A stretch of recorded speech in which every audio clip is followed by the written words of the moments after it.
Boa tarde para quem está aqui na internet acompanhando o último Ciência Aberta do ano, o programa de divulgação científica da FAPESP, em parceria com a Folha de São Paulo. Meu nome é Sabine Righetti, eu sou jornalista de ciência e vou estar com vocês hoje fazendo esse programa.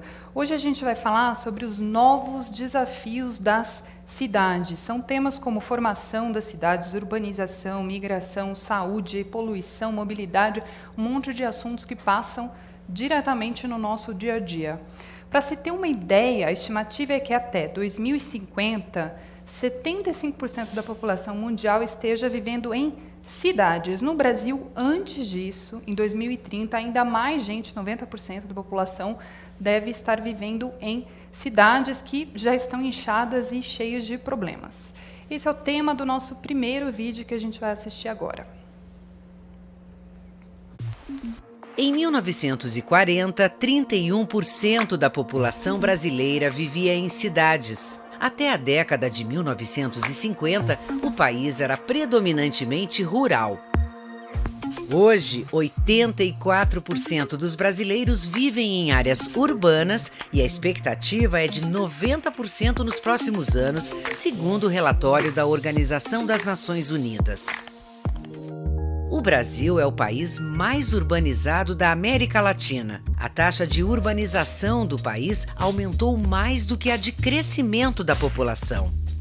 Somente a cidade de São Paulo concentra mais de 12 milhões de habitantes, número equivalente ao total de brasileiros que ocupavam as cidades na década de 1940.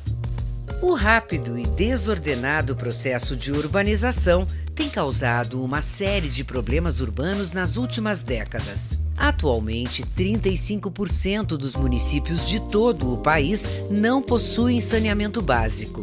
Problemas na oferta de água potável, no tratamento de esgoto e na coleta de lixo estão diretamente relacionados a doenças provocadas por vermes, bactérias e pela proliferação de mosquitos como o Aedes aegypti.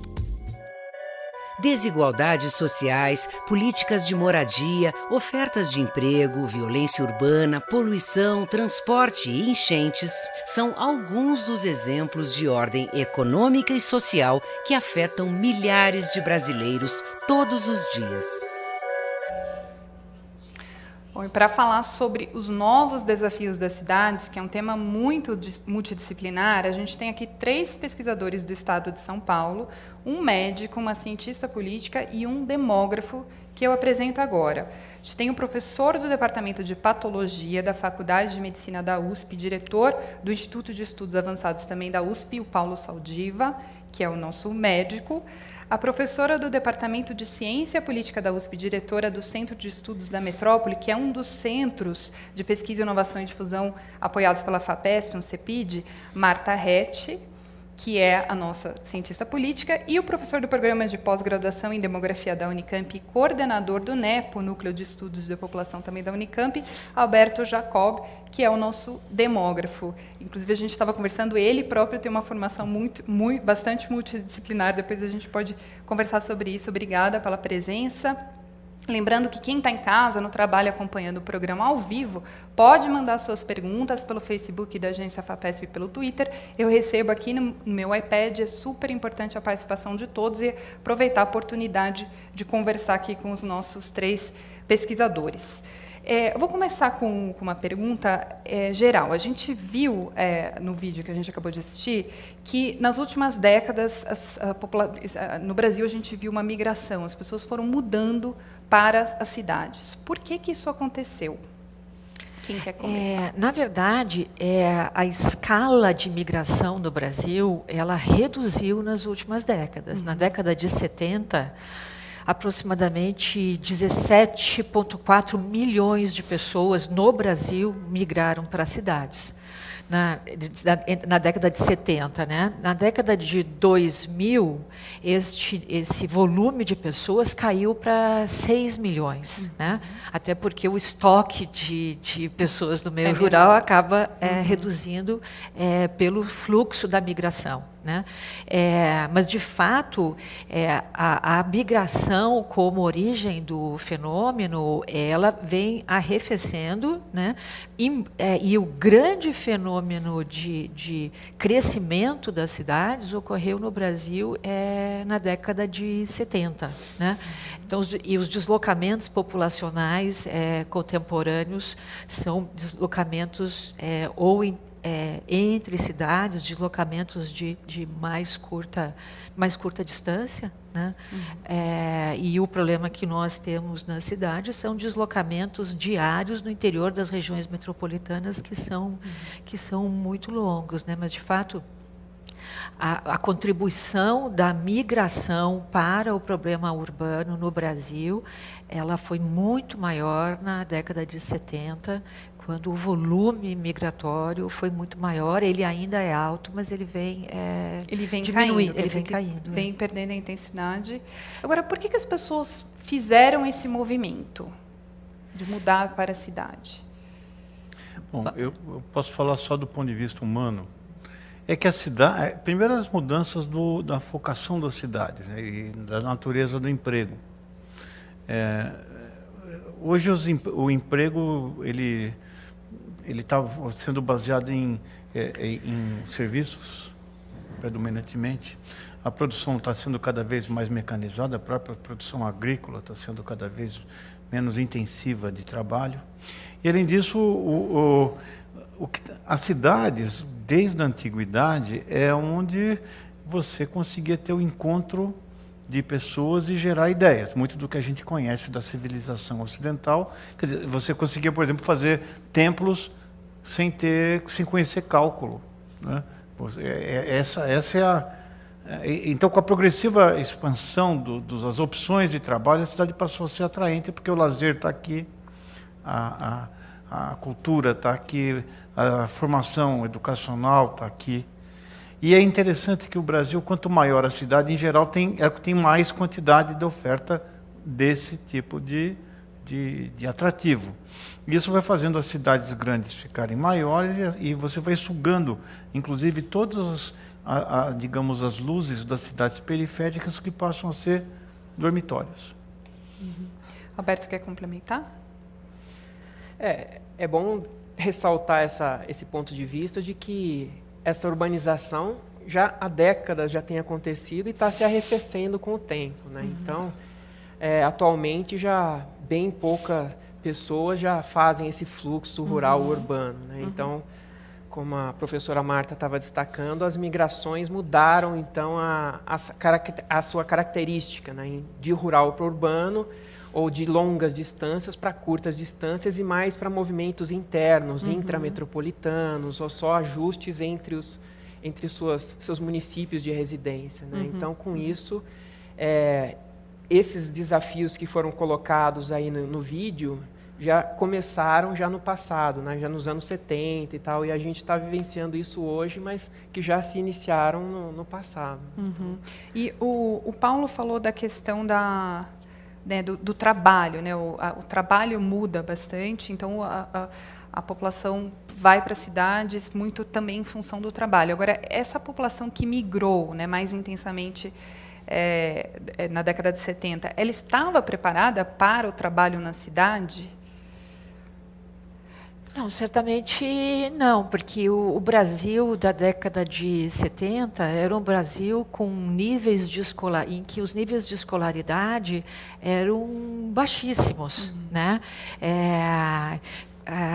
Na verdade, essa migração para as cidades, como de resto, no mundo todo, nesse sentido, o Brasil não é uma particularidade, né? O fenômeno da urbanização e da industrialização, ele está associado com um fenômeno de desruralização, e ele é razoavelmente pouco conflitivo do ponto de vista da integração no meio urbano, se esses trabalhadores baixamente qualificados do meio rural assumirem empregos baixamente qualificados no meio urbano, né?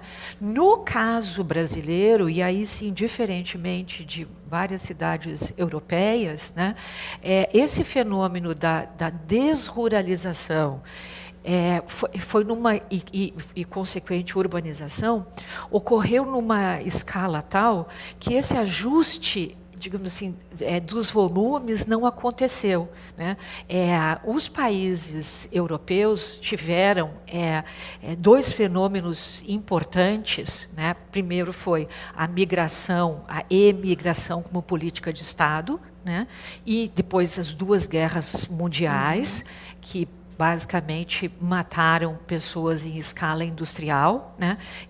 Esses dois macrofenômenos produziram um certo ajuste nas quantidades das populações que estavam saindo do campo e estavam se integrando em empregos baixamente qualificados na indústria e, portanto, no meio urbano, porque são dois fenômenos que andam juntos, né?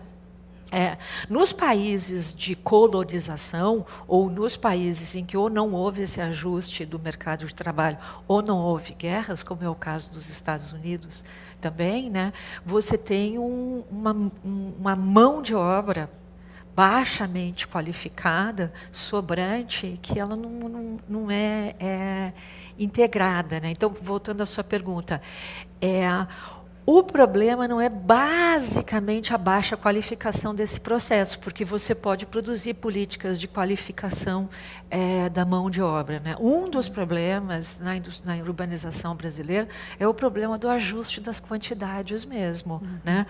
Porque essa massa que sai do campo, ela não é absorvida mesmo em empregos baixamente qualificados no setor urbano. Né? Então, esse é um dos problemas desse fenômeno que o vídeo está nos mostrando, né? Que, na verdade, não é propriamente novo. Ele coincidiu com o fenômeno da urbanização brasileira, que teve essas características. Né? E naquelas épocas também tinha muito mais oportunidade de emprego na cidade, né? Então, era mais fácil sair do campo e vir para a cidade por causa das praças de trabalho, os postos de trabalho. Hoje em dia já é muito mais difícil, né? Já se exige uma qualificação muito maior do mercado de trabalho. Então, com isso, também os menos qualificados já não conseguem mais se encaixar no mercado. Mas tem uma coisa também que foi o tratamento de solo como mercadoria, né? Você vai ter lugares antigos que morava gente, Itaim tem um monte de casinha, o Moema, hoje ninguém mora mais lá, ninguém mora mais na Berrine. Quer dizer, você precifica, quer dizer, onde tem serviços, isso aumenta muito o valor venal do imóvel, a pessoa não tem mais condição de alugar ou morar ali, ele vende e vai morar cada vez mais longe. E isso, associado a uma política errônea de mobilidade, que é você induzir tráfego, quanto mais você aumenta as avenidas e as estradas, o indivíduo vai morar mais longe. Então, antigamente, nos anos 70, quem morava em Jundiaí, trabalhava em Jundiaí. Hoje não. Hoje você tem um desafio de uma integração de várias regiões metropolitanas e o deslocamento das pessoas para lugares onde não tem infraestrutura de serviços, ou o Estado não consegue prover infraestrutura na velocidade necessária dessa mudança. E isso fez com que a cidade fosse medievalizando à medida que ela vai indo para a periferia, com piora do sistema sanitário. Você tem regiões que são negociadas, inclusive, pelo crime organizado próximo a mananciais. Você tem um descontrole da gestão do espaço público que gera essas feridas urbanas, aonde moram células que são nós que vivemos em condição de vulnerabilidade. Quer dizer que tem teve, né, esse crescimento desordenado, e aí tem um inchaço, e a cidade vai se reconfigurando dessa maneira. Eu achei interessante a definição medieval, né? Você vai as pessoas vão morando muito longe e trabalham numa região mais central, e isso cria questões internas na própria cidade, né? Mobilidade, o saneamento, esses são os principais impactos. Se você usar um indicador muito grosseiro, depois que você sai do centro consolidado dos jardins e vai para a periferia, você vai perder mais ou menos 1 ano e meio de vida a cada 2 estações de metrô, né? Então você morre conforme o teu CEP. E isso... o risco expectativa de vida. De expectativa de vida. A taxa de infarto do miocárdio aumenta, varia na cidade cerca de 800%. dependendo do lugar onde você mora, de mortalidade infantil varia 11 vezes. Então você cria na mesma cidade várias cidades. E é a cidade consolidada e a cidade que vai perdendo acesso aos serviços. E o indivíduo ele perde tanto tempo no ir e vir, que ele não tem tempo nem de cuidar de si mesmo, nem de estudar, porque ele perde no transporte, e nem tem tempo para ficar doente, porque ele tem que matar um leão por dia e ele ignora. Agora, toda a megalópole, né, toda cidade muito grande, com muita gente, ela é necessariamente um caos administrável, ou é possível trabalhar com uma megalópole que sofreu, né, há décadas, recebeu uma quantidade de gente, está inchada, é possível? Há cidades no mundo que são Exemplos, né? Por exemplo, quais? Então, por exemplo, as grandes cidades europeias, basicamente o que faz a diferença nesse caos é a capacidade de planejamento urbano, né? No sentido de que o poder público tem autoridade, né, e tem capacidade de financiamento para prover serviços que acompanhem esse crescimento, né? E aqui eu não estou falando só de recursos, né? Eu estou falando de você ter burocracias técnicas com capacidades de planejamento e com capacidade de executar as políticas, né? Então, não estou falando também de você ter um plano que você coloca no papel e que é aprovado em algum lugar, mas é você ter uma visão da cidade, né, do que é necessário para a cidade, e você ter recursos não apenas financeiros, mas também técnicos para converter isso em ordenamento da cidade, né? Então, você tem cidades europeias, aí os modelos variam, né, mas em que o poder público tem muito mais autoridade sobre o planejamento urbano, né, e ele não vai atrás da construção de cidades, de residências, né? Na verdade, no Brasil, né, você teve prioridade sempre, a política mais financiada sempre foi a política de construção de residências novas, e o poder público vai atrás do jeito que pode, né, com absoluta frequência, não podendo. Né? E acaba espalhando mais. Exatamente, você tem uma expansão horizontal, né, que o poder público não controla em termos de planejamento, não só por causa da escala, né, mas também pela o que a gente chama tecnicamente de capacidades estatais, né, burocracias, técnicos, competências para implementar políticas ordenadas do território. Eu vou ter que fazer uma pausa aqui, que o tempo do nosso primeiro bloco acabou, mas a gente volta no segundo bloco justamente falando sobre configuração urbana. Então, a gente retoma esse assunto, 2 minutos, a gente já volta. Então, Marta, mas será que é só falta?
gente dar sequência agora ao nosso segundo bloco do último programa Ciência Aberta do ano sobre os novos desafios das cidades. Lembro que quem está assistindo de casa pelo trabalho ao vivo pode mandar as perguntas aqui para os nossos pesquisadores, que eu recebo no iPad. Vai ser um prazer fazer as perguntas aqui ao vivo. A gente começa esse bloco com o depoimento do pesquisador da USP, Eduardo César Leão Marques, sobre a formação e a urbanização das cidades. Depois a gente segue o nosso debate.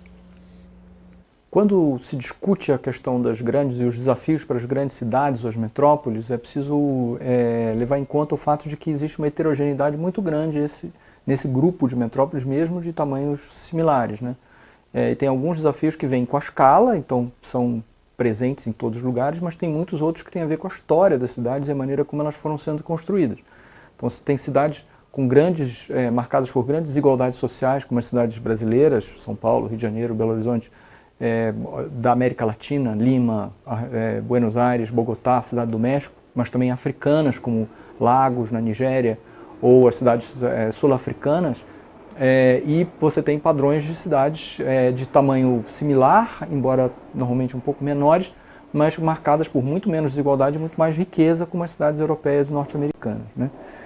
Outro elemento importante é a forma que a cidade foi tomando, e como os padrões de segregação socioespacial estruturam a distribuição dos grupos sociais e das atividades no espaço. A gente chama segregação a separação de grupos em áreas relativamente homogêneas em várias partes da cidade. Então, as cidades das Américas, dos Estados Unidos e da América Latina, tendem a ser muito mais segregadas do que as cidades europeias, e você tem padrões de cidades muito ricas, como Paris, e Londres, com um grau de mistura social bastante grande comparativamente, e uma proximidade espacial de grupos sociais diferentes, inclusive em termos não só econômicos, socioeconômicos, mas também em termos étnicos, linguísticos, de origem migratória.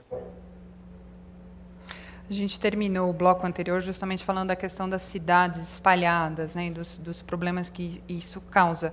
E o Eduardo César Leão Marques, o pesquisador que participou agora do vídeo, ele fala sobre a questão da segregação, né, características dessa construção das nossas cidades. Eu queria que vocês falassem um pouco como que se dá essa segregação. Bom, eu acho melhor... Eu sou médico, estou dando palpite em coisa que eu não entendo, né? Então vocês me perdoem. Mas eu acho que a questão é que as cidades, elas não basta só ter informação, você tem que ter princípios de como você vai definir, resolver os conflitos entre grupos que têm interesses, do ponto de vista do grupo, legítimos, mas que não vai ter consenso, né? Eu comparo com o meu joelho. Eu estou sem joelho, eu vou descer essa escada aqui, tenho o joelho ruim, e eu vou ter informações para não cair. E se eu estiver caindo, todas as informações que vêm dos meus sensores vão dizer salve o joelho. Se eu tiver um bebê no colo, talvez eu, baseado em princípio, a mesma informação sinalize uma coisa reversa. Se o lóbio do joelho for maior do que o do bebê, eu vou usar o bebê como almofada para salvar o meu joelho.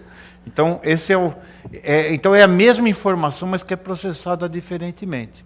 E no caso da cidade de São Paulo, que eu conheço um pouco melhor, o nosso parlamento, que devia acomodar isso e construir um consenso baseado no bem comum, ele abdicou disso.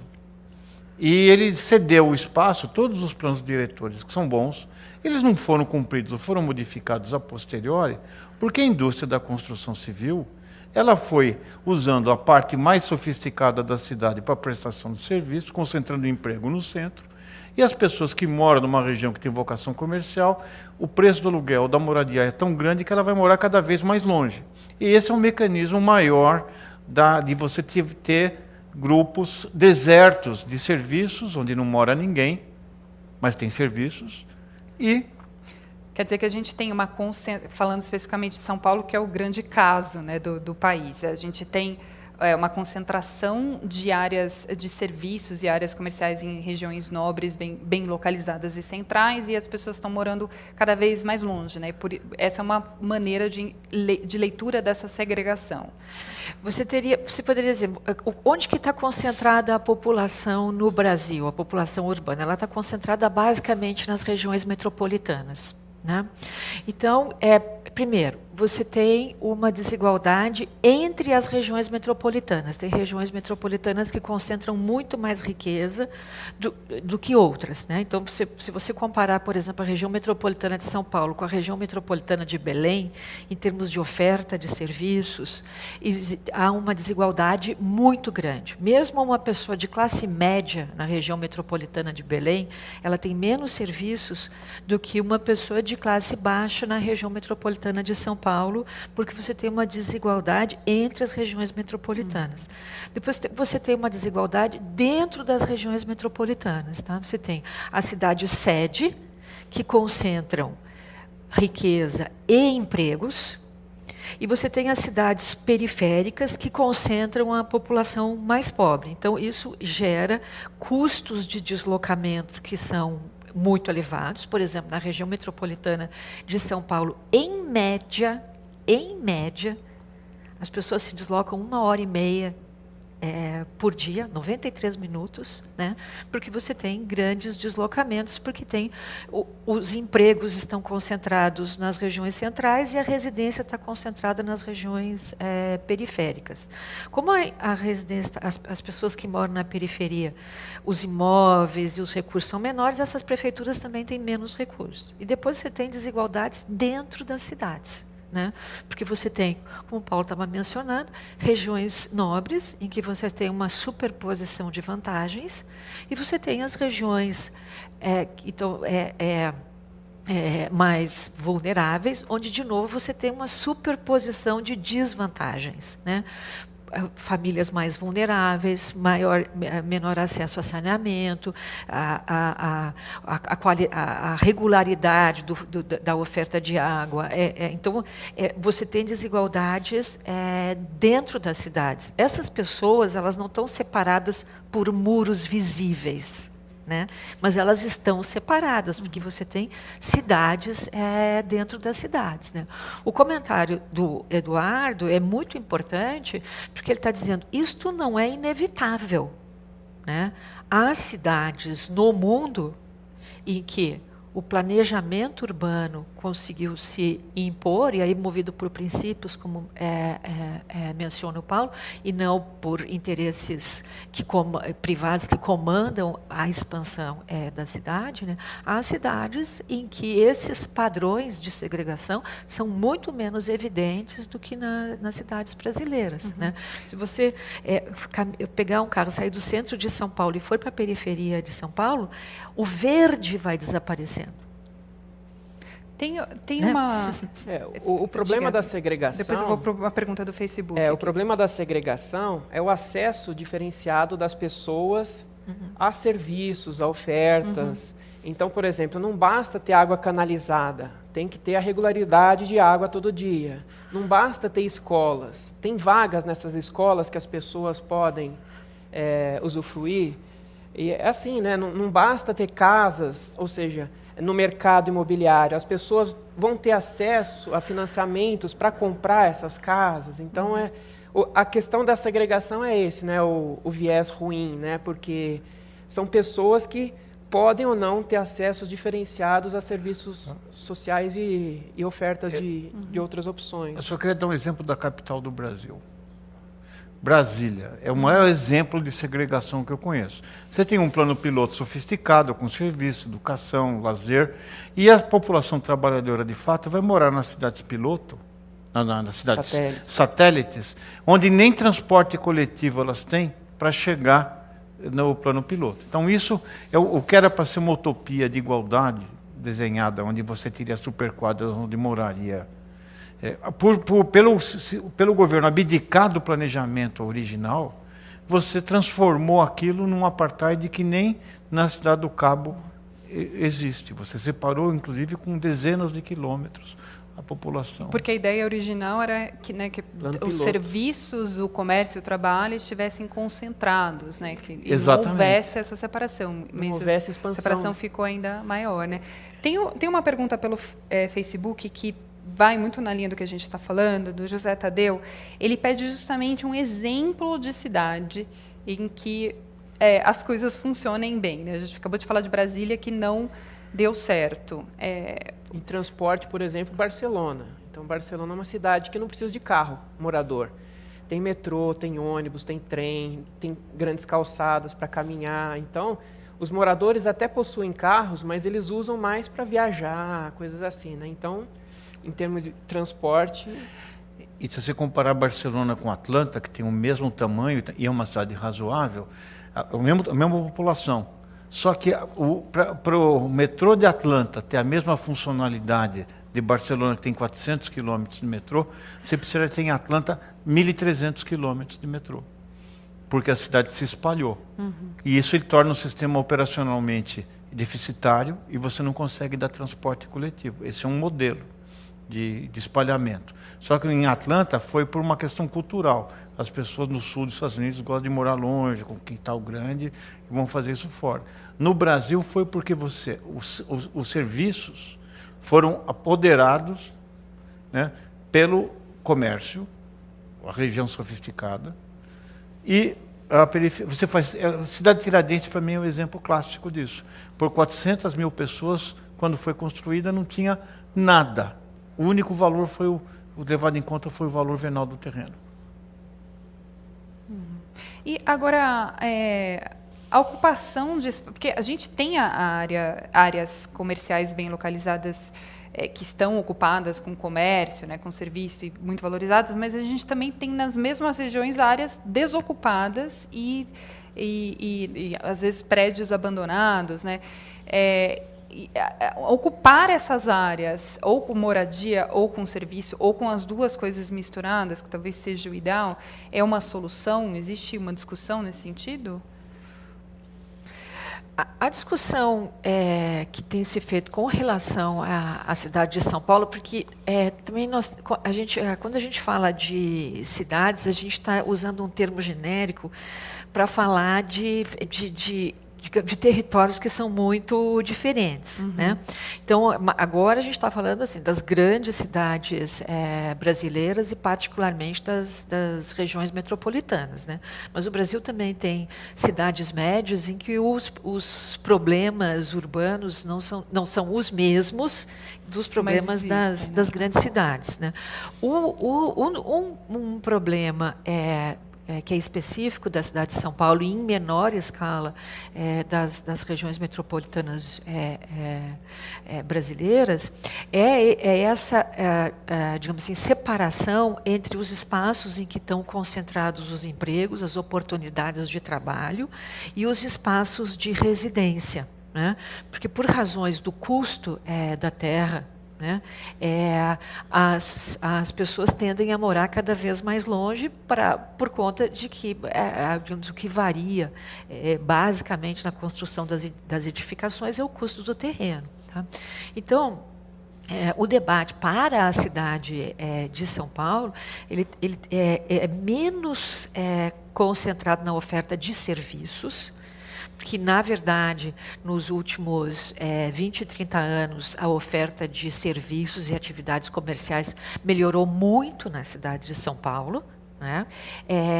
Mas é de um desencontro entre onde estão concentrados os empregos e onde estão concentrados as residências, de modo que as pessoas são obrigadas a percorrer distâncias muito grandes diariamente, frequentemente, como estava mencionando o Alberto em algum momento, se movimentando entre cidades, né, com custos de tempo e custos de transporte, custos para a poluição, que são muito elevados, né? Agora, você desconcentrar o emprego não é uma tarefa trivial, é muito simples a gente sentar aqui e dizer assim, vamos desconcentrar o emprego, mas isso requer você criar condições de investimento descentralizado, o que não é uma tarefa trivial, né? Mas que, de fato, digamos assim, um grande problema das metrópoles brasileiras e das grandes cidades é esse desencontro entre onde estão concentrados os empregos e onde estão concentradas as residências. Então, é menos no que diz respeito aos serviços e mais no que diz respeito às oportunidades de trabalho. E mesmo ao se revitalizar áreas centrais mais degradadas para tentar atrair alguma população, pode elevar ainda mais o preço do solo ali nessas áreas e não ter o efeito desejado para aquela população que você quer atrair para lá. Né? Então, a gente chama de gentrificação. É o que está acontecendo com a região do Baixo Augusta, onde você tem unidades pequenas, mas de um preço bastante alto, e você está vendo todo aquele estoque de terrenos da Barra Funda, à beira das linhas férreas, que eram antigos galpões, e que também estão sendo utilizados para construir moradias de um custo relativamente elevado, porque tem a disponibilidade de transporte. E a Marta tinha começado a falar da questão dos espaços verdes, né, que vão sumindo, e aí eu interrompi para fazer a pergunta do Facebook. Eu queria falar um pouquinho dessa questão também dos espaços públicos e como que a segregação conversa com a questão dos espaços públicos. Quer dizer, a gente... numa cidade, né, com os problemas que a gente tem, que a gente está falando, das cidades grandes, os espaços públicos também são segregados, ou seja, os parques, o mínimo que a gente tem, porque a gente tem muito pouco, também também observa uma segregação da população? Com certeza. E por espaços públicos, por exemplo, não apenas os parques, mas também os espaços de lazer, os espaços de cultura, né? Eles estão concentrados no centro da cidade. Né? E a manutenção desses espaços também, né? Quer dizer que a maioria está concentrada no centro e a manutenção, né, também fica mais restrita aos lugares mais centrais. Né? E sabe o que? A cidade fica tão grande que cada um tem uma cidade para chamar de sua. Geralmente ela nasce, essa cidade afetiva que a gente frequenta, ela nasce no coração da gente e as ruas vão levar para as pessoas que a gente gosta, ou os lugares que nos dão lembranças. Quando a cidade se torna um obstáculo para você frequentar essa sua, quando você vai decidir se vai ver as pessoas que você gosta baseado no Waze, tem alguma coisa errada. E quando fica tão difícil andar, eu trabalho bem em frente ao cemitério do Araçá, ali na Faculdade de Medicina, e eu tenho um jabuti manco, chamado Bartolo, que foi atropelado, então ele manca. Quando eu quero melhorar a autoestima do Bartolo, eu faço ele andar do lado dos carros, na Doutor Arnaldo, na Paulista, e ele anda mais depressa e volta para casa mais feliz. Quer dizer, isso impede que você saia para visitar as pessoas. E você tem que fechar uma avenida para as pessoas olharem uma cidade de São Paulo, por exemplo, que é feia, mas tem personalidade. Você descobre ela nos detalhes. E a gente não tem tempo para fazer isso. E sabe o seu caminho mais rápido para a doença mental? A falta de formação de redes de cooperação, de solidariedade. E por isso que quanto maior a cidade, maior a taxa de esquizofrenia, depressão e ansiedade.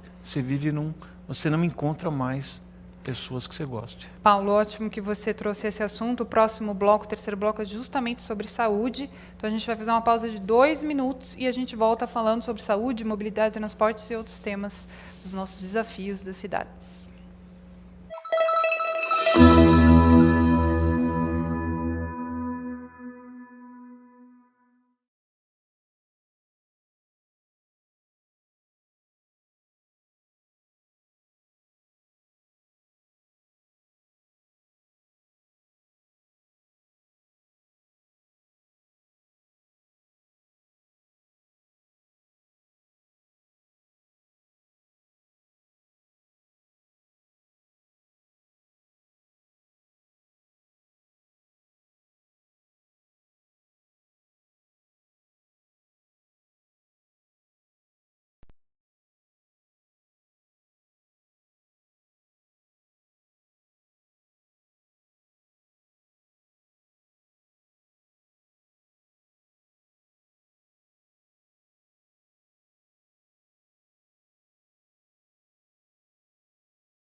Agora a gente começa o terceiro bloco do Ciência Aberta, que hoje fala do tema Os Novos Desafios da Cidade. Lembrando que quem está em casa, no trabalho, pode participar, mande a sua pergunta pelo Facebook da Agência FAPESP, eu recebo aqui no iPad, vai ser um prazer fazer as perguntas. A gente começa esse bloco falando de um estudo que teve apoio aqui da FAPESP, feito pela USP, em parceria com a Universidade de Melbourne, na Austrália, que mostrou que morar perto de ciclovias aumenta em 154% a chance de usar bicicleta como meio de transporte. E o estudo reforça que é preciso garantir um espaço adequado para o uso da bicicleta, então não adianta incentivar o uso se não tiver como usar a bicicleta. A gente vai assistir um vídeo que trata disso e depois a gente continua aqui o nosso debate. Usar a bicicleta como forma de transporte é uma forma de praticar atividade física. E aí os estudos mostram que esse tipo de atividade física contribui para a prevenção de diversas doenças, como doenças cardiovasculares, hipertensão arterial, alguns tipos de câncer. Além de ter uma contribuição importante na saúde das cidades, por exemplo, diminuição de poluição do ar. E então também, do ponto de vista de saúde urbana, é muito importante. Então a política de ciclovias é muito importante e deve ser continuada. Porém, não é só ter ciclovias, nós precisamos ter também intervenções em nível macro que estimulem as pessoas a usarem as bicicletas. Por exemplo, os programas que são realizados nos finais de semana, com as ciclofaixas de lazer, intervenções com famílias, com escolas. Precisamos ter também outros tipos de estruturas, estacionamentos de bicicletas nas estações de trem, metrô, nós precisamos melhorar.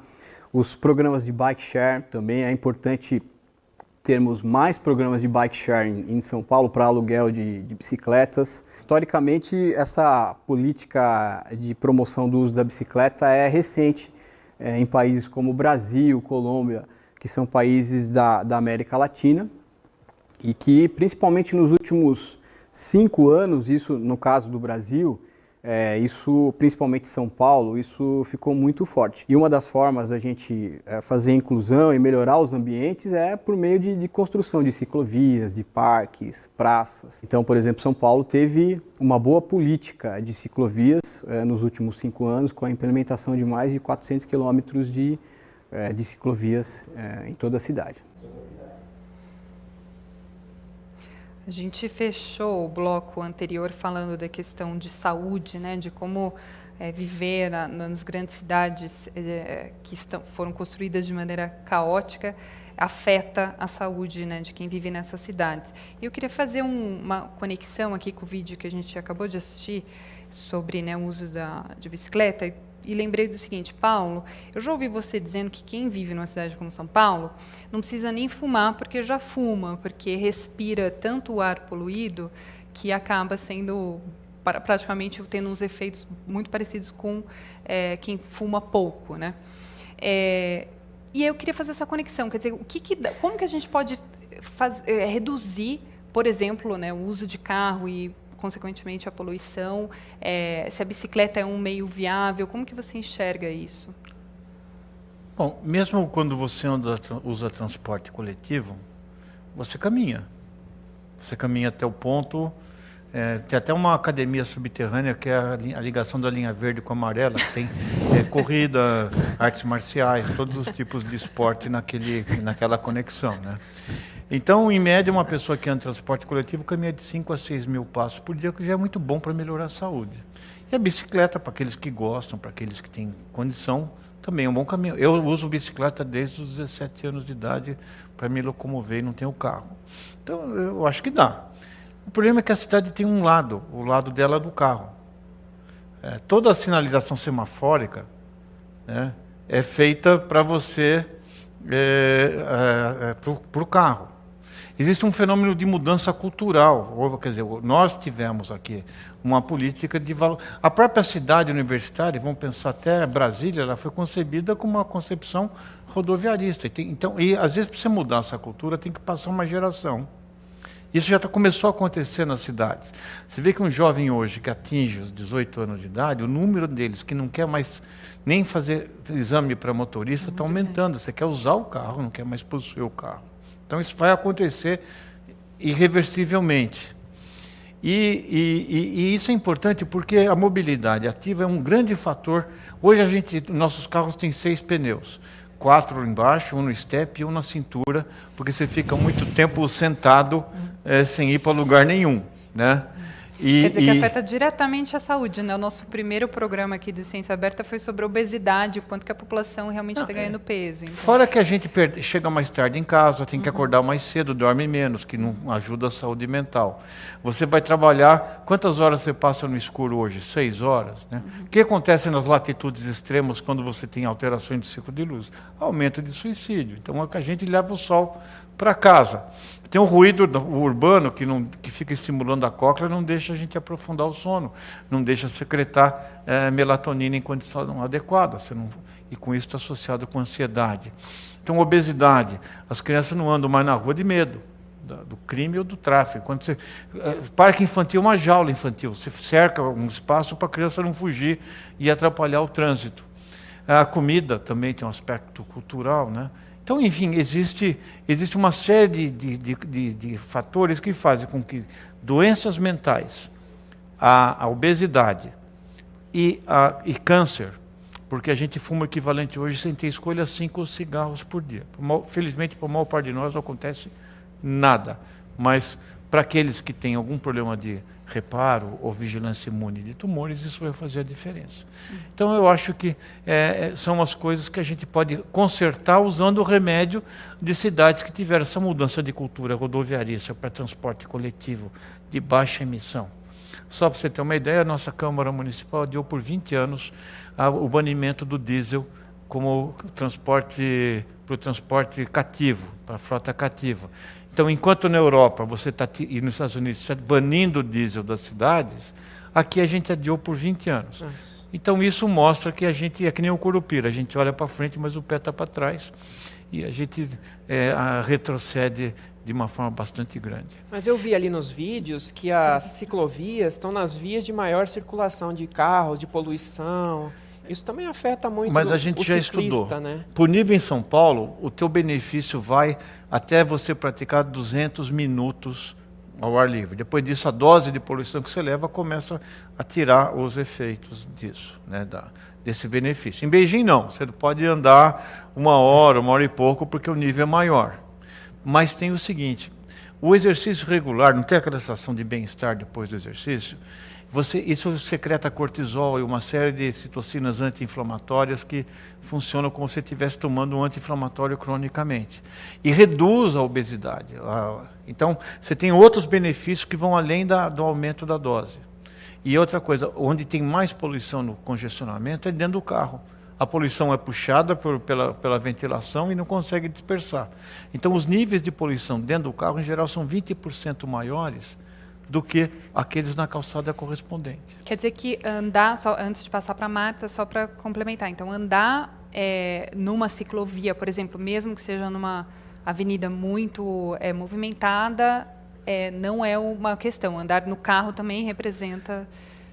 A dose que você leva é a concentração, vezes a ventilação, vezes o tempo que você fica colocado. Como o tempo da bicicleta é muito menor, quer dizer, você pode até inalar mais por respiração, mas você vai ficar muito menos tempo ali dentro. Claro. Então, por isso que a dose é menor para quem trabalha com... A não ser que os níveis sejam bastante altos.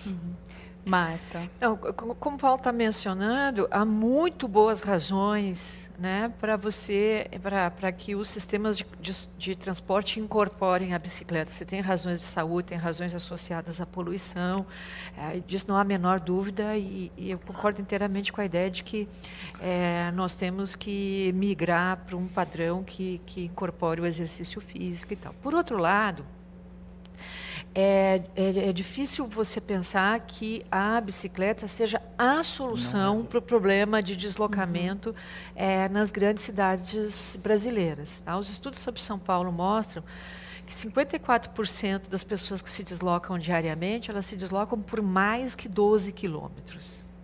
Né? Então, no primeiro bloco nós estávamos falando sobre o problema da integração das políticas. Aqui, de novo, a bicicleta me parece que tem que ser pensada no seu lugar, num conjunto de sistemas, num sistema de transporte que seja integrado, né? Quer dizer, você faz uma parte pela bicicleta e outra parte por algum transporte de longa distância. Porque apenas nas cidades compactas a bicicleta poderia ser a solução, né? Na ausência disso, né, você tem que pensar soluções em que a bicicleta esteja integrada. Seja parte, né? Seja parte E dos quais seriam essas sistemas. soluções? Por exemplo, Então, um estacionamento de bicicleta? estacionamento de bicicleta, Bike sistemas de compartilhado. massa, trens urbanos, transporte por ônibus, né? O que eu estou querendo chamar a atenção aqui é que nós não podemos pensar que a bicicleta vai substituir os outros modos de transporte nas grandes cidades em que você tem grandes distâncias a percorrer. Né? Mais uma vez, quer dizer, você tem que pensar essa solução integrada a uma solução para a política de transporte, né? Em áreas metropolitanas que têm uma grande extensão horizontal. Né? Você tem toda a razão, Marta.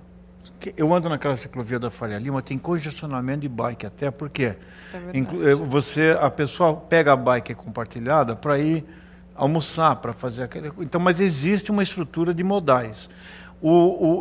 Esse é a primeira falácia. A bicicleta não é a solução para São Paulo, para a maior parte da população.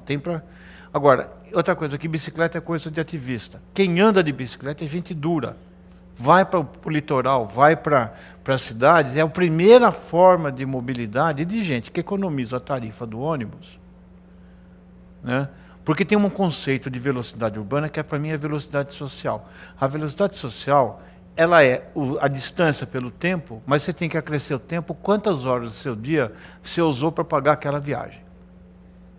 E a única coisa que faz gente, que diminui a segregação da mobilidade, é andar a pé, porque o custo do sapato é muito baixo, então todos andam na mesma velocidade, e a bicicleta, que o preço é baixo e você ganha velocidade, a diferença não é muito grande. Então você vai ver nos bicicletários da periferia, se tivesse condição, o pessoal andaria até o transporte de massa para poder chegar. Isso eles ganhariam tempo e saúde, porque esse pessoal não tem como pagar academia, nem fazer... E nem tem tempo, né? Que é uma das questões que a gente falou Exatamente. nos blocos anteriores. Tem uma pergunta aqui pelo Twitter da Gabi. Ela volta para a questão dos espaços públicos de lazer. Até a gente poderia falar um pouquinho de ciclofaixa. Quer dizer, as soluções para a falta de espaços públicos, eu lembrei, quando eu li essa pergunta, eu lembrei da Paulista fechada, por exemplo. Ou seja, falta espaço. O que dá para a gente fazer? Não sei se a Alberto quer comentar. Não entendi bem a pergunta. Que soluções, já que falta espaço público para lazer, o que dá para a gente fazer como soluções?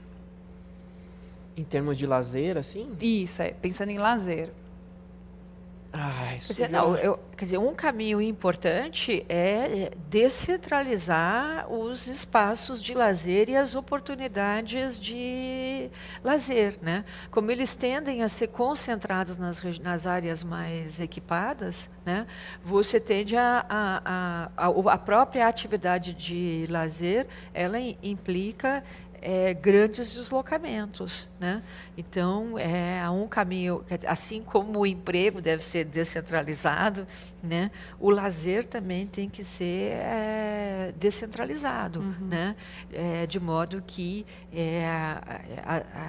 não apenas os espaços, isso envolve não apenas você ter espaços, né? Mas também iniciativas, né? Porque você pode ter espaços, mas não ter iniciativas nessa direção. Só para complementar, antes de passar para o Paulo, tem uma pessoa que comentou, acho que é Ziel, espero que eu esteja falando corretamente o nome, ele justamente diz isso, que a Avenida Paulista fechada é bacana, mas acaba privilegiando poucas pessoas, porque realmente é uma área central, né, do ponto de vista geográfico. Até que tem vários elementos do zoológico do Criador que passam na Paulista no final de semana, porque tem acesso fácil à distância, né? Mas eu acho que para você ocupar espaço e criar espaço público, você tem que gostar da cidade. Você tem que ter uma visão mais sofisticada da gestão da cidade. Nós perdemos 2 rios. Nós encostamos uma avenida do lado dos rios Tietê e Pinheiros, aterramos o tamanho do ATI. Quer dizer, se você tivesse deixado um espaço para um parque linear à beira do rio, né, e isso fez com que o rio ficasse tão distante que ele se transformou numa latrina a céu aberto. Então, o Parque Augusta, né, que foi um exemplo clássico, você tem uma região que quase não tem espaço verde, ia virar um espigão e eu acho que e você pode ver que o próprio mercado imobiliário valoriza isso. Toda vez que você vai ver um lançamento de imóvel, vai falar, está tantos metros de estação de metrô tal, ou do parque tal. Né? Além de colocar Golden Retriever e gente andando sorridente num ambiente meio Verde. idílico, né? Verde. Então, eu acho que você tem que criar espaço, sim. Né?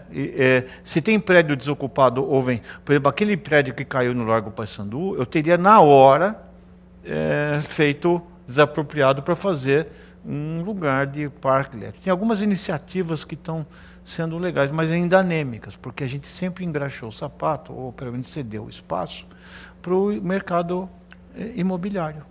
Todo espaço vai ser construído. Paulo, eu queria voltar num ponto que a gente começou a falar no outro bloco, a questão da saúde mental, né? Quer dizer, por que é importante lazer para a questão da saúde mental quando, quer dizer, lazer em qualquer circunstância, mas pensando numa grande cidade? Porque o ritmo de trabalho nosso na cidade, quanto maior a cidade, maior intenso é o ritmo do trabalho. Quando você tem medo de abrir o e-mail no dia seguinte, você não sabe que tem uma coisa para fazer no dia para ontem, você percebe que você está toda hora conectado, isso vai consumindo, é um estresse que não desliga. E uma forma de você combater o estresse que é bom para você fazer uma tarefa e depois relaxar no intervalo, você não tem esse intervalo, você está constantemente sendo cobrado. E uma forma de combater isso é lazer, você desligar um pouco através de uma atividade prazerosa, e isso é fundamental para você fazer novas relações. Só lembrar, Sabine, que os nossos amigos da infância, cada um foi para um canto, a gente não vê mais. Depois você faz na faculdade, sumiu, aí você faz no emprego, e chega uma hora que você não tem mais conexão, você não tem com quem conversar. Por isso que eu acho que o lazer é uma forma do indivíduo reconstruir essas relações afetivas e sociais em outras atividades que não sejam dependentes de um horário. A questão do lazer é muito importante, mas há uma outra particularidade das cidades brasileiras que os estudos comparados têm mostrado. A periferia das cidades brasileiras é extremamente violenta. Então, há estudos comparados feitos na Faculdade de Medicina que mostram que os níveis de estresse das pessoas que vivem nas periferias das cidades brasileiras, particularmente São Paulo e Rio de Janeiro, eles são comparáveis a níveis de estresse de países que vivem em guerra civil. Tá? As taxas de pessoas que presenciaram pessoalmente atos violentos no Brasil, elas são comparáveis a de países que vivem em guerra civil. Né? Então, tem uma questão nas cidades brasileiras que é o crescimento da violência, né? E o quanto isso impõe níveis de estresse elevadíssimos para as populações que vivem nas grandes cidades brasileiras. Isso é um problema de primeiríssima ordem no Brasil. A Marta entrou num tema importante aqui, segurança, e eu acabei de ouvir no meu ponto que a gente ganhou mais uns minutos aqui no bloco, porque está muito interessante. Então, vou aprofundar aqui a questão de segurança. Eu queria justamente perguntar isso, como que o crescimento caótico das cidades, né, a questão do distanciamento do centro, né, a ocupação das margens, das áreas periféricas, como que isso se conecta com o crescimento da violência? Não sei se o Alberto tem algum comentário. Bom, na verdade, com relação ainda àquela questão das áreas de lazer, acho que a gente pode criar nossas próprias áreas de lazer, por exemplo. Eu não tenho nenhuma área de lazer perto da minha casa. Aí o que eu faço? Eu posso correr, por exemplo, no meu bairro, que eu gosto de correr como lazer. Então, eu não preciso de nenhuma construção, nenhum espaço do Estado para criar o meu próprio lazer. Né? Por exemplo, brincar nas ruas. Posso usufruir desse espaço sem que haja intervenção do Estado para criar um lazer assim mais formal, né, uma área específica de lazer. Então eu posso usufruir de um espaço que eu mesmo crie, né? Então essa que é a situação, né? Agora, se você vive num bairro, como a Marta estava falando, que é mais violento, é mais difícil fazer isso? É mais difícil, mas o bom aqui de São Paulo é que tem uma rede muito grande de metrô, de trem, então acho que a gente consegue acessar algumas áreas da cidade que tem alguns lugares mais próprios para isso, né? Então, o Ibirapuera, por exemplo, é um lugar bem bacana para ir. Tem vários parques, né? Aqui na Vila Lobos, Cantareira, Parque da Juventude, tem muitos espaços assim que, em se falando da cidade de São Paulo, a gente tem, né? Algumas outras cidades podem não ter tantas opções espalhadas pela cidade. Né? Agora, a questão da segurança, ou da falta de segurança, né? Ela não prejudica essa questão da mobilidade, né? De repente você, eu vou sair para me divertir. Se você está num contexto perigoso, não fica mais difícil? Sabine, eu acho que tem mais refugiado nas grandes cidades brasileiras do que na Síria. Só que não é por um grupo religioso, fundamentalista ou político, é pelo crime. Né? Isso acontece em todas as cidades latino-americanas. Vamos lembrar de Medellín, que teve que ser resgatado através de um projeto até de bibliotecas parque. Né? Então você tem dois códigos penais, né? Um onde você trabalha e outro onde você mora. Você tem toque de recolher, você não pode ter a foto porque estão achando que vão olhar no teu celular. Você não tem transporte, então o sistema criminal monta um sistema de vans, ou até Uber, né? Tem lugares que tem Uber localizados. Paraisópolis tem um Uber, como o Uber não vai lá, eles criam e ocupam isso aqui. Todo o sistema de policial, né? Alguém cometeu uma violência com você, você não vai reclamar para a polícia, porque você fica invisível, você vai reclamar pro chefe do pedaço. Né? E, evidentemente, que isso restringe. Você está vivendo numa zona de guerra. Aliás, se você pegar o número do estudo no núcleo de violência, no Brasil, você perdeu em 10 anos mais ou menos entre 900 a 1 milhão de pessoas por morte matada. A Guerra Civil de Angola, no mesmo período, matou 500 mil pessoas. E foi uma guerra sangrenta.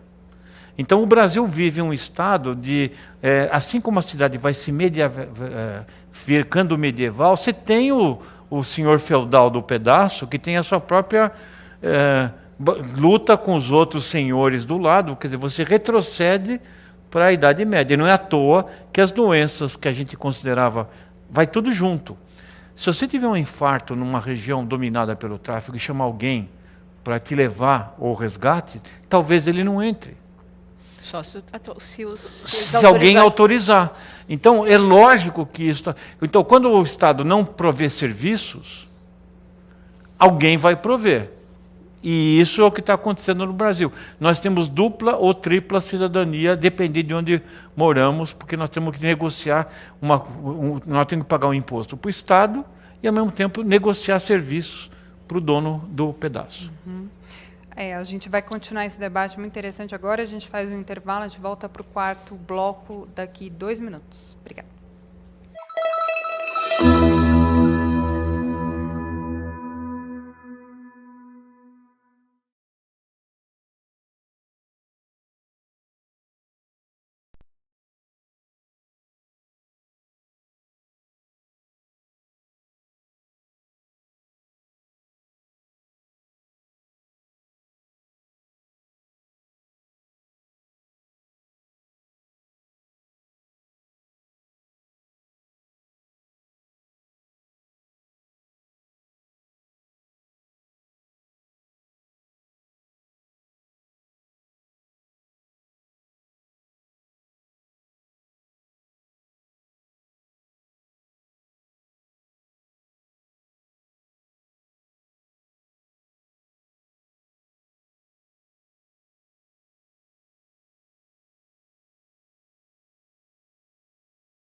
gente dar sequência aqui ao nosso 4º bloco do Ciência Aberta de hoje sobre os novos desafios da cidade. Esse programa está tão interessante que a gente está continuando aqui nos intervalos, a gente continua debatendo. Agora a gente fala um pouquinho do Atlas Temático do Observatório das Migrações em São Paulo, que foi lançado nesse ano com o apoio aqui da FAPESP.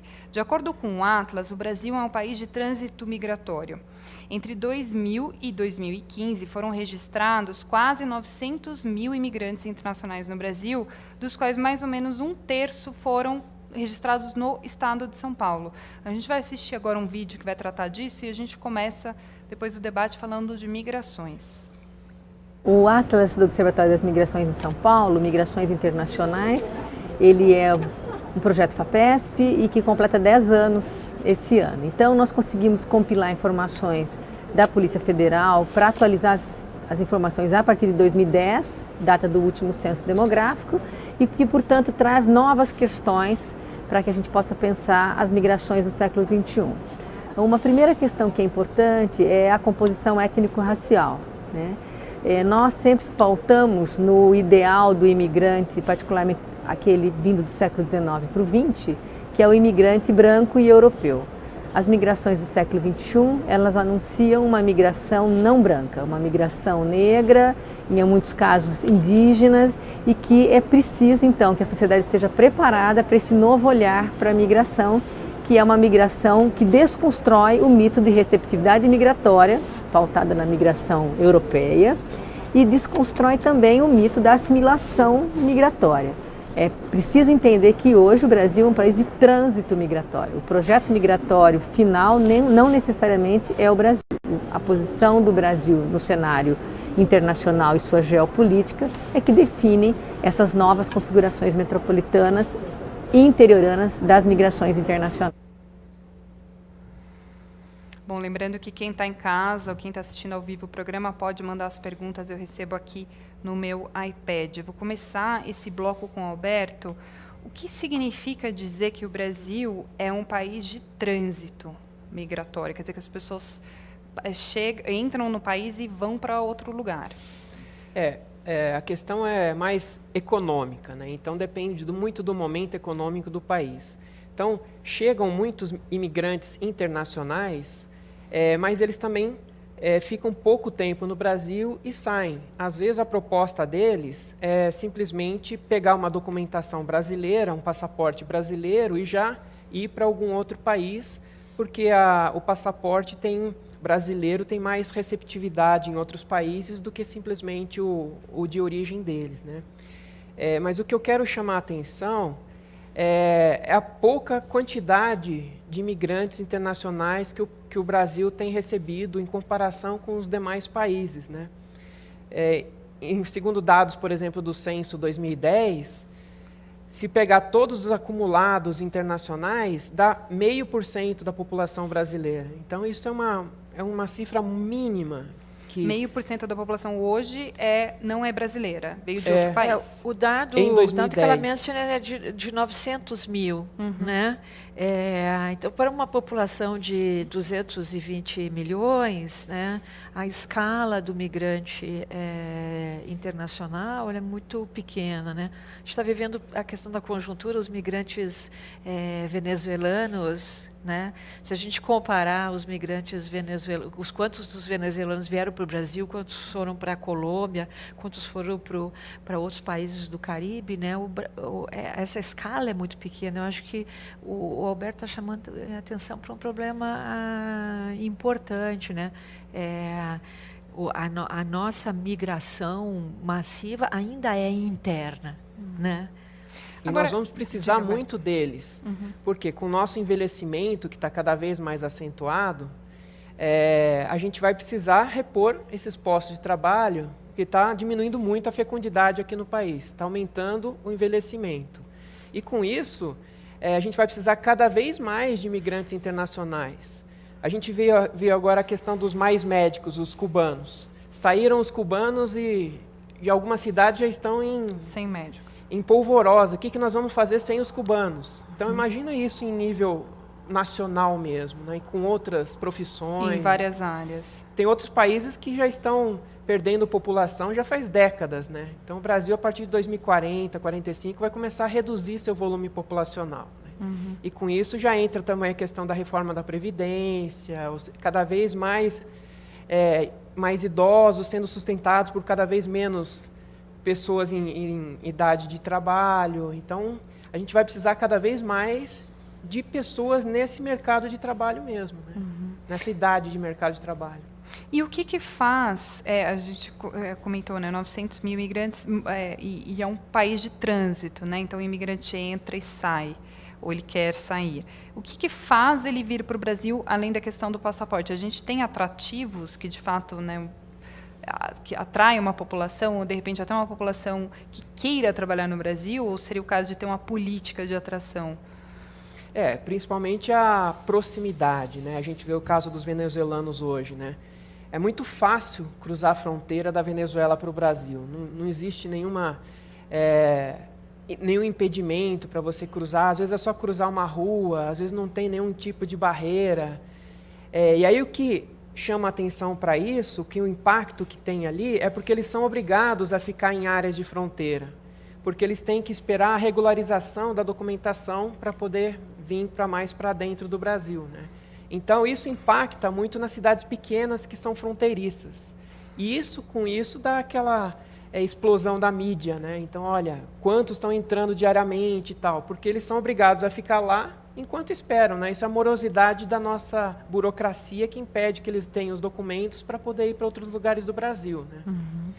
E o caso dos haitianos, por exemplo, foi uma questão que a gente não via antes. Essa questão de legalidade de vistos, um número X de vistos, lidar com coiotes, que são aqueles atravessadores de pessoas para o Brasil. Isso a gente começou a ter que aprender sobre isso com base nos haitianos. E como é que eles ficaram visíveis? Porque, como foi visto ali no vídeo, eles são negros, então não são os brancos europeus, então eles não, que não, teoricamente não incomodam, né? Então eles são chamativos, então, na região. Então, com isso, chama atenção para olha, eles estão chegando e tal, e não vão se enturmar entre a gente. Toda essa situação, né? Se entraram 40, 50, 60 mil haitianos, a grande maioria já foi embora do país, né? Já viu que a situação econômica não está ajudando, então já foram para o Chile ou para outros países vizinhos, né? Tentar para os Estados Unidos. E em relação aos movimentos internos, né, já que a gente é, sobretudo, um país de migração interna, a Marta destacou. De acordo com o material que a gente olhou, alguns estudos que a gente olhou para preparar esse programa, essas migrações dentro do país elas acontecem muito por fatores econômicos e climáticos, né? Esses movimentos afetam as cidades, as grandes cidades, quer dizer, as pessoas ainda saem do Nordeste, da seca, e vêm para o Sudeste. Como que é isso hoje? A gente tinha os grandes fluxos, né, de longas distâncias, que se reduziram drasticamente, né? Então, agora, o grosso mesmo são das curtas distâncias, né, como eu tinha falado anteriormente, entre cidades ou entre bairros, assim. E, por conta dessa redução desses fluxos de grande distância, permaneceram esses de curta distância, que são os mais qualificados. Então, até certo ponto, as migrações são até boas para o país que está recebendo, ou seja, são migrantes muito mais qualificados que estão chegando nesses lugares, né? Embora eu acho que tenha certas redistribuições internas, né, entre as cidades, assim. É mais em termos de procurar mercado de trabalho. Eles ficam mais ou menos no mesmo mercado de trabalho, porém procurar um preço de solo mais adequado, um custo de moradia mais adequado, e continuam trabalhando. Isso gera aqueles movimentos de distância, que a gente chama de pendulares, né? Eles mudam, mas continuam trabalhando no mesmo lugar. A Marta quer complementar?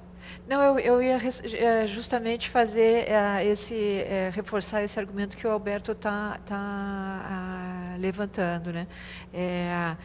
Aqueles grandes deslocamentos de grande distância que estavam motivados basicamente pela concentração de oportunidades de trabalho no Centro-Sul ou do Sul para a fronteira agrícola, né, que caracterizou o Brasil da década de 70, eles se reduziram muito, né? E particularmente nos anos 2000, que foi um período de grande crescimento econômico. Então, as oportunidades de emprego se expandiram muito no Brasil todo, né? Talvez os dados mais recentes, desde que nós entramos na crise econômica, já não sejam tão auspiciosos, né? Mas aquela grande diáspora da década de 70 não existe mais, né? E eu queria, desculpa te interromper, eu queria fechar o bloco trazendo a visão do Paulo, como que essa movimentação pode afetar a saúde e políticas de saúde. A gente viu, por exemplo, a questão da Venezuela, a questão da vacinação, como que... A vacinação trouxe... existe toda uma área da medicina chamada medicina de viagem, né? Pra você espalhar a gripe espanhola, demorou alguns anos por causa da velocidade de imigração. Agora você pode pegar a ebola na fase assintomática e atravessar um continente e não entrou só o mosquito, entrou o jato, entrou o navio. E com isso você tem a febre do oeste do Nilo já circulando na América Latina, quer dizer, que está bem longe do Nilo, e você teve a entrada de países que não têm cobertura vacinal em crianças, que trouxeram o sarampo de volta para o Brasil, onde havia também uma crise de antivacinação. Desde um trabalho fajuto de um cara chamado Wakefield, na Inglaterra, publicado no Lancet em 99, que disse que vacinação dava autismo. Né? A gente tem essa lenda urbana de que a vacina está associada com interesses escusos e tal. Então isso pegou o Brasil no contrapé, com uma cobertura vacinal baixa e a entrada de novas doenças infecciosas que foram trazidas de países, principalmente da Venezuela, que não tem dinheiro para fazer esse tipo de cobertura, nenhuma estrutura de saúde.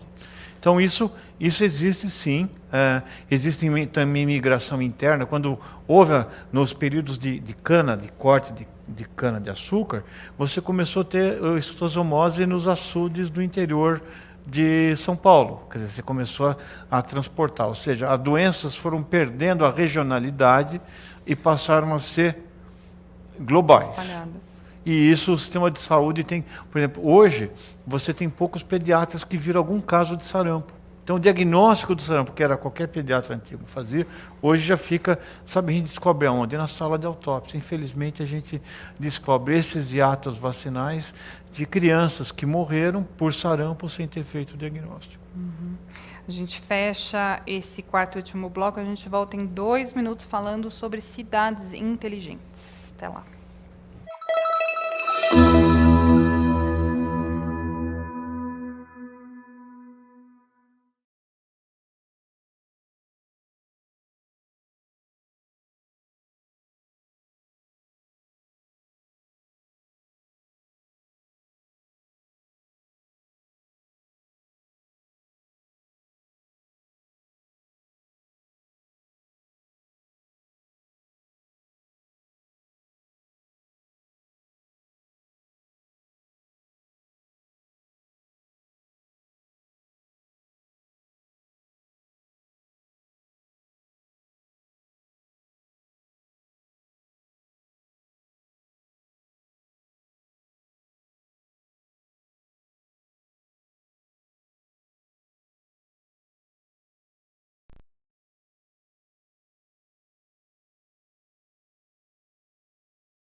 gente dá sequência agora ao nosso quinto e último bloco do programa Ciência Aberta, que hoje apresenta o tema Os Novos Desafios das Cidades. Lembrando, última oportunidade, quem está em casa assistindo ao vivo ou no trabalho, mande a sua pergunta que eu leio aqui no iPad para os nossos pesquisadores. A gente assiste agora um vídeo, entrevista a agência FAPESP, Misha Dollar, diretor do Centro de Pesquisa em Telecomunicações do King's College de Londres, Inglaterra, destacou que os desafios para cidades inteligentes, destacou os desafios para as cidades inteligentes saírem do papel. A entrevista foi realizada durante a Escola São Paulo de Ciência Avançada em Cidades Inteligentes. Vamos assistir. Smart cities is a concept which has been born essentially maybe 1 to 2 decades ago. Is something which is really established by now, but surprisingly we are still in a PowerPoint mode. The big question I'm asking you and the audience who's listening to this, has anything substantially improved over the last 10 years in terms of technology? And the answer is most likely no. And the reason is because to introduce new technology, which you need for making smart cities happen, it takes time. So we shouldn't panic. Whilst the technology is there, the supply chain, all the platforms, the standards, the chips and the base stations and the sensors and the IT infrastructure, it's all there. But then somebody needs to pick up on this, deploy it, use it. And it's on the user side that demand has not yet picked up. And the reason is because if you install just a single sensor somewhere here in the city, you will change fundamentally how this city works. When you introduce new technology, you're changing the operational side of the city. And that takes time. It will happen. Just don't lose patience. It will come in the next 5 years. So one of the biggest problems between demand and need is essentially that we are often just going halfway in executing our technology vision. Take the example of big data. Data is accumulated from sensors, from the internet, from people. You get it to a data platform, you use a lot of machine learning and artificial intelligence on top, and then you build beautiful graphics, 3D images on what the data is containing. And then the question is what? What do we do with that, right? What I've been arguing all the time, we not only need big data, we need big action. And one way of doing that is every time you invest $1 into a big data project, you also need to invest $1 into a big action project which comes along. And then you will close the data cycle and make something really useful of the big data ecosystem.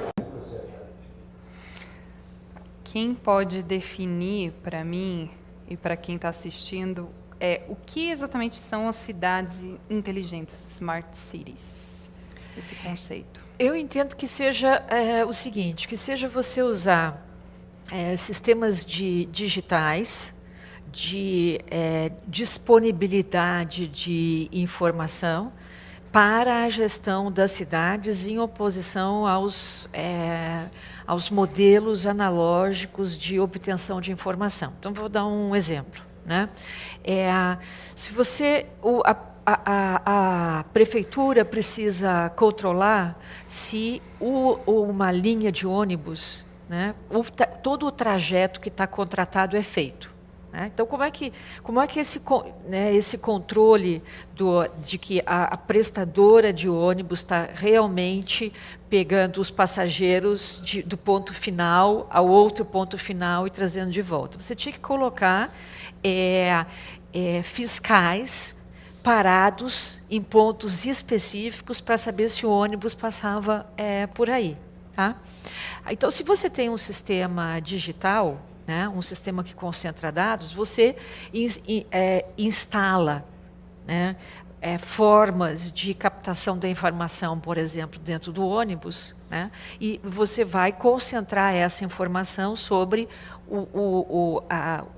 o percurso que o ônibus faz em algum ponto. Isso é um exemplo que poderia ser usado para diversos outros exemplos. Se você quer instalar um sistema de segurança, em vez de colocar um guarda em cada esquina, você tem câmeras, né, que que concentram essa informação, né? E isso é centralizado em algum ponto. Então, quer dizer, o meu entendimento é que é basicamente você usar sistemas de informação digital para concentrar a informação para administrar as cidades, tá?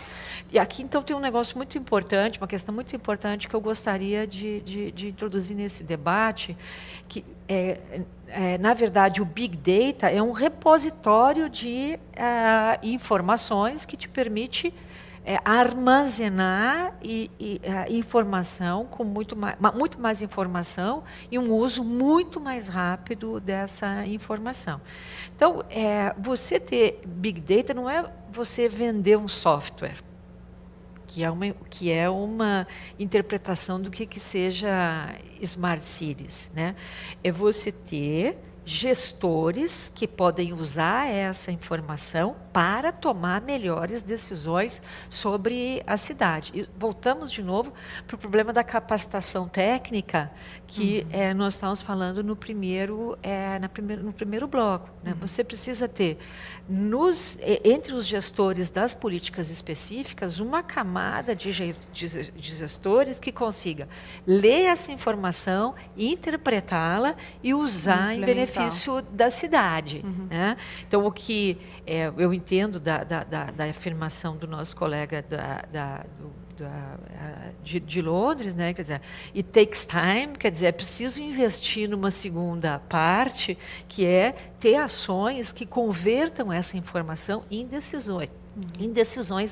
Sobre a cidade. Costumeiramente, essa visão sobre o Big Data está associada a uma visão, eu diria, muito mais primária, que é só você ter softwares. Né? Na verdade, não é isso. É só tecnologia, mas, na verdade, o que a gente precisa é informação. Informação que seja apropriada pelo gestor de forma que você possa ter melhores decisões sobre a cidade, né? Para a cidade.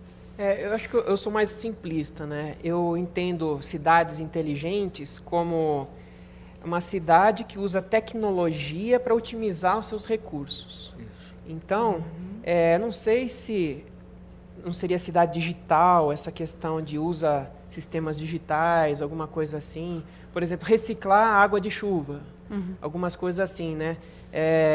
Utilizar algum tipo de meio diferente para eliminar os caminhões de lixo, ou seja, criar algumas tubulações para você colocar direto o lixo para eliminar essas coisas de lixo, utilizar energia solar. Eu não me conformo que a gente usa termoelétricas ainda hoje no Brasil, com tanto litoral, tanta energia eólica que a gente pode ter, a gente tem tecnologia para produzir energia na nossa casa com energia solar e repassar para a distribuidora. Então, não tem por que usar termoelétrica hoje, né? Então, ou seja, acho que faltaria um pouco desenvolver mais essa parte, assim, de como a população ter acesso a essas tecnologias para ajudar a sociedade como um todo. Né? Esse era um ponto que eu justamente queria perguntar, porque a Marta destacou bastante a questão do uso de informação, de dados, né, da inteligência na gestão. E do ponto de vista do cidadão, quer dizer, usar, de repente Paulo quer comentar, como que o cidadão se integra nessa ideia de cidade inteligente? Bom, esse sistema de análise de dados em quantidade grande, você muda até a estatística de análise de processo, que você não faz mais por amostragem. Nós estamos falando de amostragem não por amostra, mas às vezes de uma população como um todo. Então, quando você aperta aquele software gratuito, lá, aquele aplicativo, e fala, você concorda com o uso dessas informações, eu posso saber quanto andam, por exemplo, as pessoas de São Paulo pelo marcador de passos e reunir... Acho que a gente teve um problema aqui com o som. Pode continuar. Posso falar? Bom, então você consegue ter informações de quase praticamente todo mundo que usa o celular. O aplicativo de dirigir, você sabe onde estão os congestionamentos. Mas você pode também juntar com outras informações, como é que falta de luz, quando é que chove, aonde, entope, que semáforo deixa de funcionar. Enfim, você consegue integrar descobrir vínculos ocultos entre coisas aparentemente não relacionadas que o cérebro humano não consegue fazer. O problema é que você tem sistemas inteligentes que processam, mas você não tem governantes inteligentes que utilizam, sabem utilizar isso, ou conseguem implementar por questões várias. Não, né? Existe todo um arcabouço jurídico. Você não consegue fazer uma licitação que troque semáforos. Você não consegue arrumar calçada.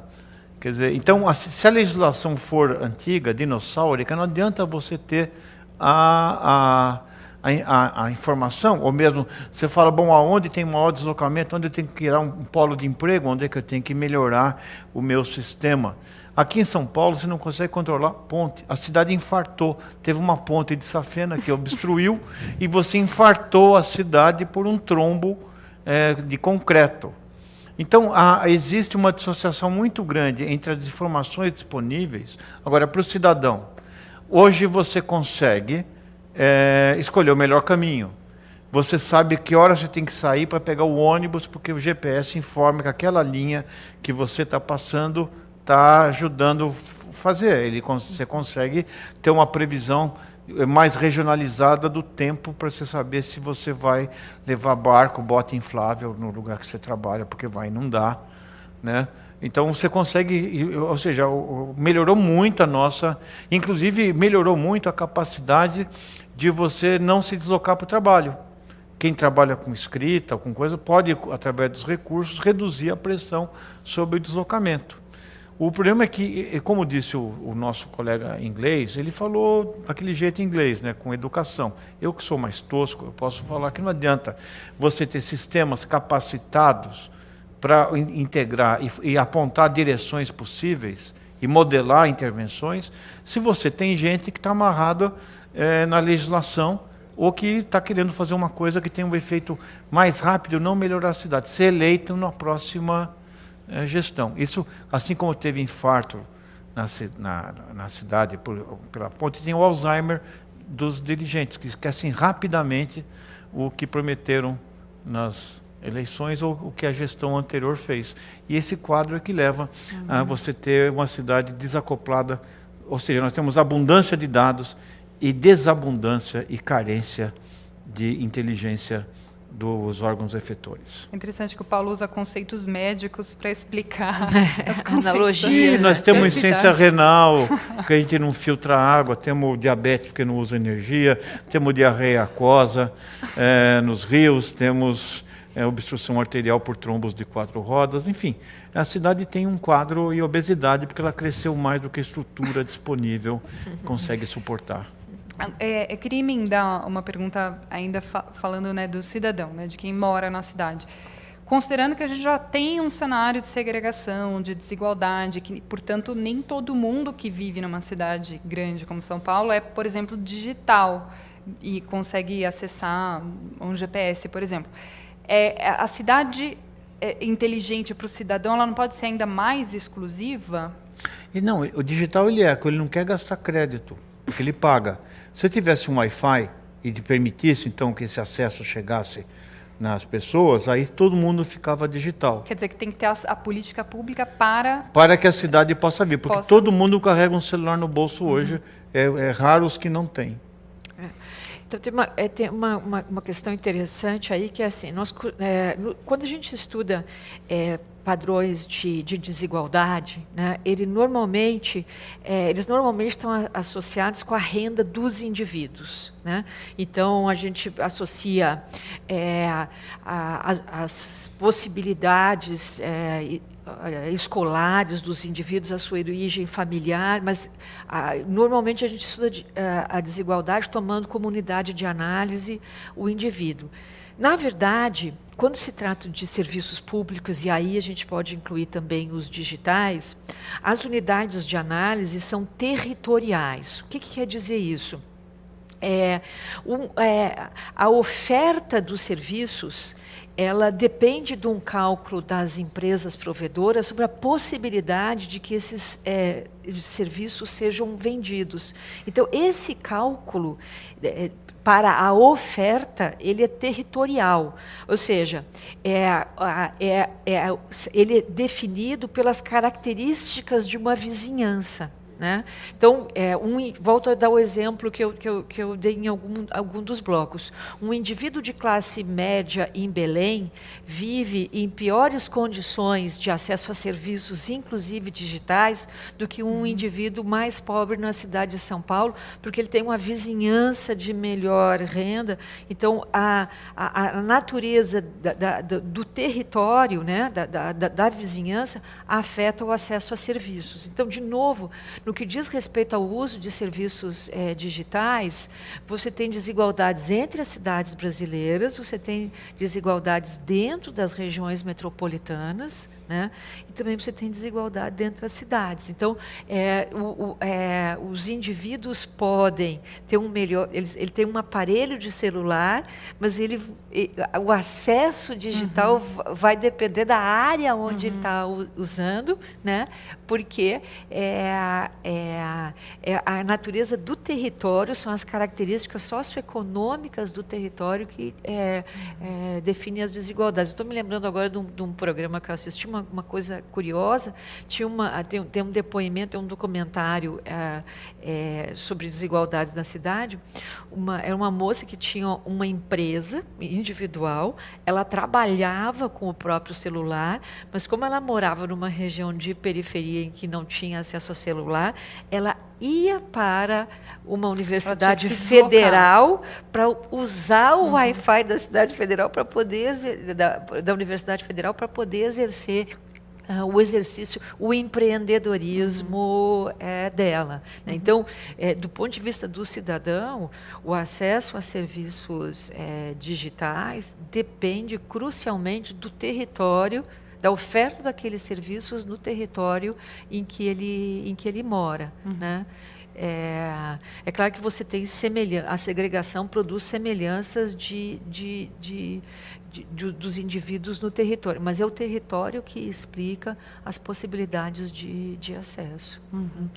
Temos uma pergunta aqui que veio pela internet do Bira Deodato. Ele diz assim: cidades inteligentes podem imprimir preventivamente movimentos sociais que anteriormente teriam acontecido de forma autônoma e sem previsão? Então, se as cidades inteligentes podem oprimir movimentos sociais, de repente, por causa de algo relacionado à informação, a dados? Ao ódio circulante. Quer dizer, hoje ficou fácil odiar por... quem é jornalista, principalmente, deve conviver diretamente. Tem que ter uma alta dose de autoestima, porque você escuta um monte de absurdos. Mas eu não acho que ele tem mais estimulado do que inibido. Eu acho que existem hoje chances de participação coletivas, e a manifestação de junho de 2013, que foi um marco na cidade, que colocou transporte coletivo na agenda dos prefeitos, que não aparecia antes, né? Foi uma coisa marcada de... Você vê de maneira contrária, então, eu vejo com muito mais otimismo. Inclusive para a redução da violência. Desculpe, você não pode cometer um absurdo hoje, pôr fogo no mendigo, sem correr o risco de ser filmado e você ser pego. Cair na rede social. Você cair na rede social. Então, eu acho que... mas isso trouxe uma coisa, a percepção da violência ficou maior. Porque ela permanece na nossa... Ela ficou mais evidente. Assim como aquela menina queimada por napalm no Vietnã, impediu que você usasse toda a violência da guerra e para destruir uma arma que pudesse destruir populações civis. O nosso tempo aqui está estourado. Eu vou fazer uma pergunta para vocês fecharem em 30 segundos. Quer dizer, o nosso colega britânico falou enquanto demora, né, para chegar à cidade inteligente. Enquanto ela não chega, uma ideia para resolver os problemas atuais das nossas cidades, uma de cada um, para a gente fechar. Uma pergunta tranquila de responder. Assim, a bala de prata para resolver o problema das cidades brasileiras. Eu voltaria a um tema que o Paulo levantou brevemente, que a gente não explorou. A primazia do interesse público na gestão das cidades. Né? Quer dizer, tem interesse na gestão. Né? Nós tangenciamos esse assunto aqui em todo o nosso debate, né? Mas a gestão das cidades é essencialmente um problema público e a primazia do interesse público na gestão das cidades é um problema tão novo quanto antigo. Alberto, quer? Acho que, como eu tinha falado antes, a busca pela energia renovável, né? Tanto em termos de poluição, como buscar combustíveis alternativos, uso de biotecnologias, quanto aprimorar mais essa parte de energia solar, para que a gente tenha cada vez menos um consumo irresponsável dos recursos aqui do país. Né? Paulo, para fechar. Voto distrital misto com eleição do prefeito regional pela própria comunidade. E tem que morar lá. Não adianta você vir de outro bairro. Quer dizer, eu faria exatamente isso porque o indivíduo tem que sair na rua. Ele tem que entra na gestão. Então, ele vai, se ele nasceu, porque se a gente for esperar nascer princípio na atual geração política do Brasil, só com uma célula-tronco daquelas bem eficiente. Como isso vai demorar para acontecer, né? Porque falta de caráter é um dos poucos defeitos que eu nunca vi consertar. Já vi. Então, você vai ter que aumentar a vigilância. Assim como você não pode fazer uma violência hoje ser descoberto, você não pode fazer qualquer maracutaia e quando você tem os vizinhos, sabe exatamente o que está acontecendo. Muito bom. Infelizmente, o nosso tempo acabou. O programa foi muito bom, aprendemos muito. Obrigada pela presença aqui, pelo tempo dos nossos 3 pesquisadores. Obrigada para quem acompanhou pela internet, mandou perguntas. Sempre muito importante a participação de vocês. E esse é o último programa do ano. Esse ano a gente começou Ciência Aberta nesse ano, a gente falou sobre mudanças climáticas, obesidade, edição de genes, astronomia, um monte de tema importante aqui com cientistas brasileiros e principalmente do estado de São Paulo conversando aqui com a gente. A gente volta ano que vem, boas festas e acompanhem o Ciência Aberta ano que vem também. Até lá.